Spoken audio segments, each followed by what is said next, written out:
Hello, Maker World. I am in the midst of doing about 4 different things. First thing I'm doing is I'm going to be fixing this lovely Anycubic S1 that is giving me a wiring issue. So I'm going to go back behind the machine here, take all the screws out, take this off, check the wiring, see if it's loose. It's up on the table so I can access it. Meanwhile, I'm working on a Windows computer here. I'm going to make it into a Linux computer. And of course, I'm live streaming here. So between the 3 activities, we should have a fun day. Hope you all carry along and are entertained, and we'll see how we go. Frustration factor is probably going to go through the roof, just warning you, because it's never as easy as you think.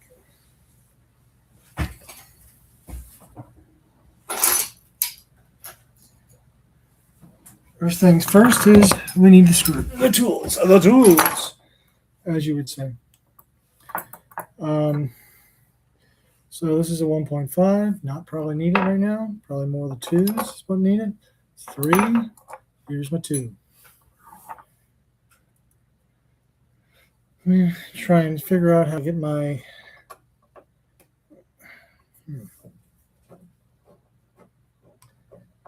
I will probably Google this and say, this is how you find the answer to things you don't know. So Google, tell me what I don't know. Fun times. I have a Dell Inspiron 15. I have a Dell Inspiron 15 7000 series laptop. I'd like to change the boot to boot off a USB. How do I do that? This is probably a simple command. To boot your Dell Inspiron from a USB, plug it in, then turn the laptop on. Repeatedly press the F12 key when you see the Dell logo. Choose your USB from the one-time boot menu and press enter. Of course, my screen doesn't actually say that right now, so I was in the dark. I thought it was Control-Alt or something like that. No, it was the F12 key. Who of us knew that the F12 key was the critical key? All right. Now, when you're doing parts like this, I like to use Harbor Freight. Sells these lovely components here to catch all your screws so they don't roll underneath the dog or the cat doesn't come knocking them over. And so that's what I'm doing right now, is just going through and unscrewing all the screws around the edge so that I'm able to take the back panel off and then check for loose wiring. That's the warning. I kept getting a warning about loose wiring, and I'm like, okay, well, this doesn't make sense, but I'll check. So it's very straightforward. Just 1,000 friggin' screws, but you know, do what you got to do. And then you have to make sure you align it back up correctly. So it makes sense to, and it's reasonably heavy. And some of these screws are loose, which is not good. Kind of indicates to me that it was shaking loose when I previously replaced the bed on this thing because I was having taco bed issues. So I bought the Funzler bed and replaced it. So I'm assuming one of my wires got loose, and that's why after I moved it from one location to the next. So that's why I'm assuming that I just had to go in there, make sure there's no loose wiring and everything else. Of course, the printer is disconnected from power right now, and so it is safe to do this end. And I think I just messed up my reprint. And I'm going to do this. I'm just going to turn it off, hard boot the laptop. So I'm doing multiple things, as all those ADHD folks love to do. So I got it. So I am using both hands to do 2 things. One hand is messing with the computer, trying to reboot it, get it to go to F12. So there's the F12. Maybe it'll boot. Oh, hey, I have the boot manager. Oh, annoying. What did it do? Windows Boot Manager was not what I expected. Should have just been an option to choose what order in it. That's not what it did. Oh, God dang it. And we continue to enjoy that printer. All right, so I'm going to pull this over and you can see all the screws have taken out here, all the way on the top. The ones I have not taken out are here, which I've been doing, and the ones right there. So those are about my last screws to take out. So they do hold it together, so you want to make sure you don't lose them. These are going to be the longer ones. So, and they're also coarse thread instead of fine thread, which may help you figure out what they are, because they're the screws that connect to the plastic poop chute. Technical terms, that. Okay, so again, we have some more coarse thread screws here. So kind of hard to focus on them. These are coarse thread, and they are the ones that go into the power outlet. Okay. Oh, I missed one hiding right behind the modem tube. One more screw I missed. Okay. All right. Panel is gone. It's not really gone, it's just both. All right, so now let's look at the inside of this sucker and see what we got going on here. You can now see that we have the wiring here. So I'm going to take this off, check the wiring back there. Make sure these are all still. See, it moves a bit much. Shouldn't move at all. It's a little loose there. That's what I like. What I may do is go get my crimpers and crimp that down a bit, because that might be part of my problem. Because those were loose. Maybe I'll turn it back on and see what happens. Okay, so I got some pieces here of filament. So before I go too far, I'm going to look for the screws. Double check everything else before I go too far. So this will be fun. Energetic here. I'm taking the screw out from up here. And then we're just going to make sure it turns on and operates. Because now what we were having was an issue.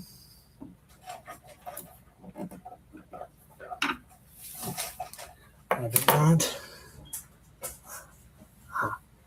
there's a screw down there.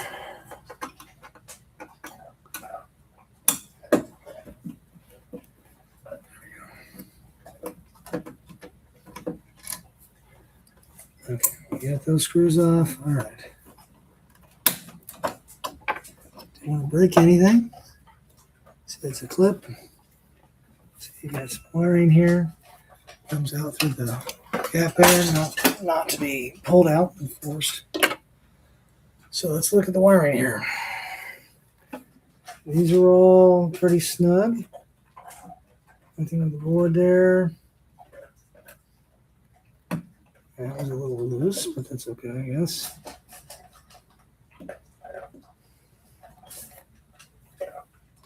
Okay.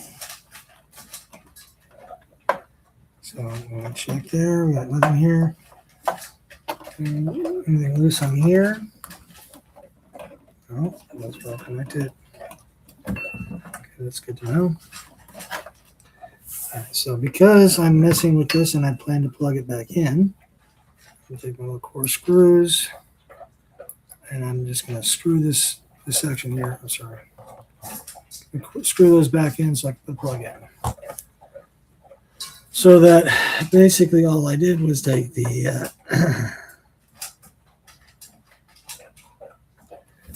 electrical panel that was right here off, so that, make sure there's no issues. Still secured everywhere else, just now an open printer. That should not cause too much problems. Be careful not to force the screws here, but that should now allow me to run a quick test and make sure it's good to go. We'll see. Now keep in mind, I said these were a little flexible when I was messing with them, so I may crimp them a bit. I will be right back.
So, thank you very much for bear with me as we dealt with this. So, this is probably not the most recommended option, but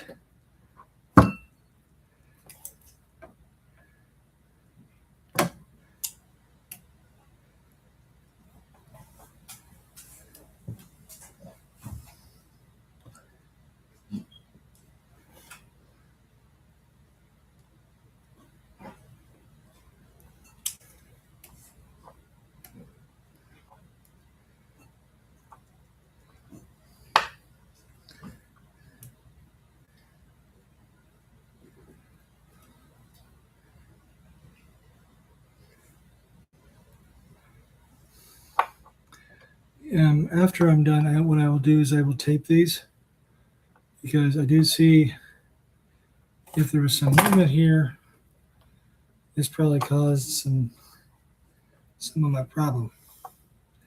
So I will probably just tape it to make really, really tight, because these things are just protectors, so that it doesn't come loose again. So put the cable on, and now I need to plug it in somewhere I can watch it without too much of concern.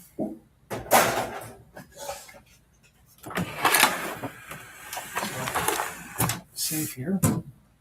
Safe here. Yeah, there are screws right here. I'm going to plug in my electric outlet.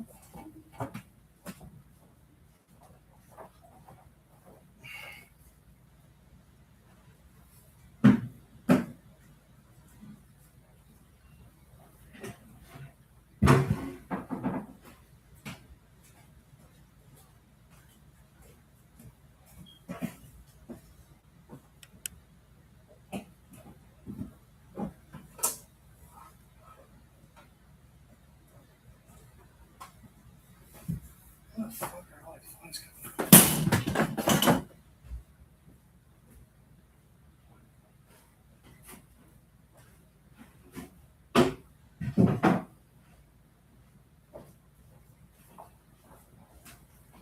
I mean, if you want, you can probably replace the connection.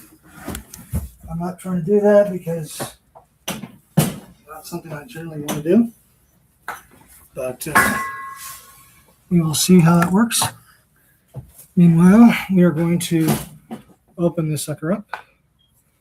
We have just done the test. I'm now running this on a 20 amp circuit. So that's why you saw me running around there. So now that's on. Let's monitor what we got going on here. Sorry for my videography screen here. Okay, so now it's on. It's lighting up. Power's good. We're going to go ahead and sit here, and I'm basically going to run a calibration. If the calibration completes, then I fix the problem. And the problem was just some sort of loose wires. We'll see how that goes. Okay, it's booting.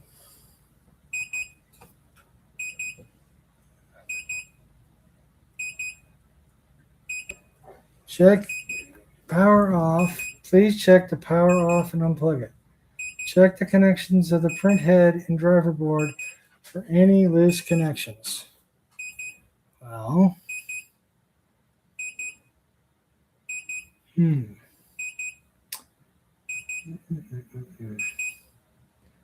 let me think about this. Any loose connections?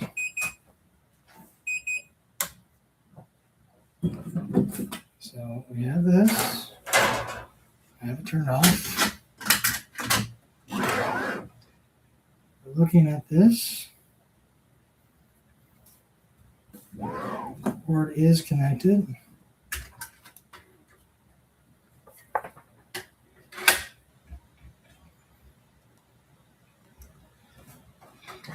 Check it again. Maybe it didn't like the last boot.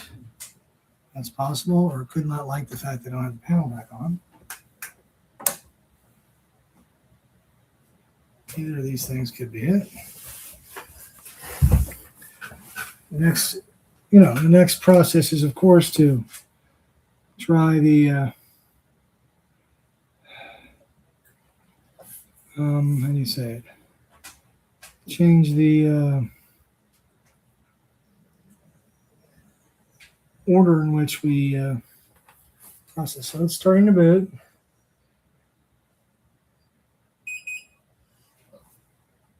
Okay. The error log on is not there now. So it was probably the last one. It wants to do a system update. I'm not going to do that right now.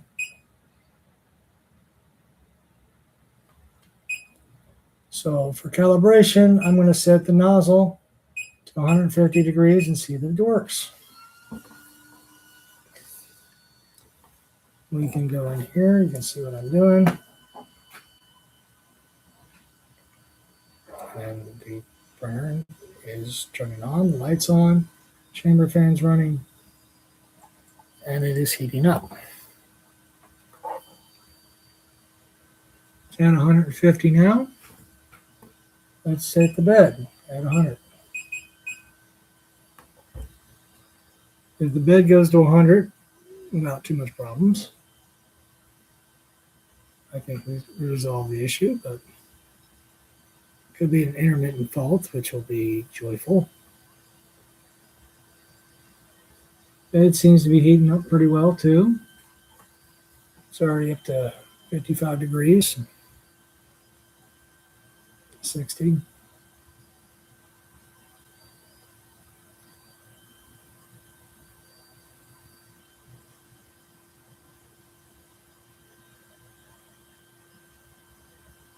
$80.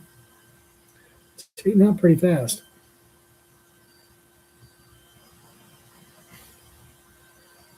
There it's at 92. Burn head still at 150.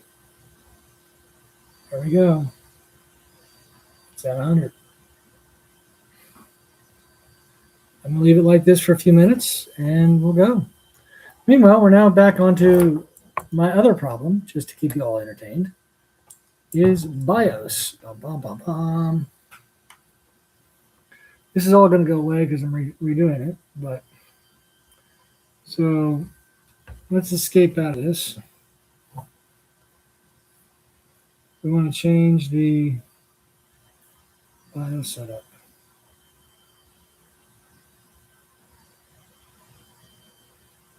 There we go.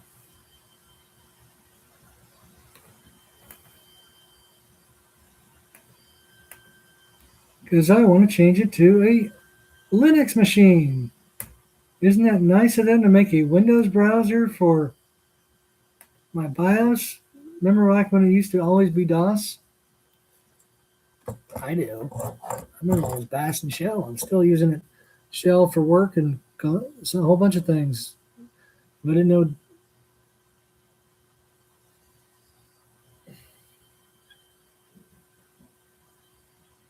I just said security violation, which I really don't care about because I did check it. It needs a hash.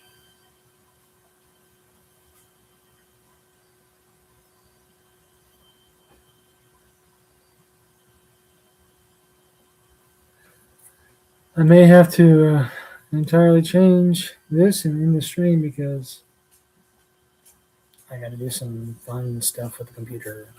But anyway, so that was a really quick, just take off the Cobra S1, took a bunch of screws off, and we're trying to troubleshoot a computer. So I'll let you know what happens. Have a great day.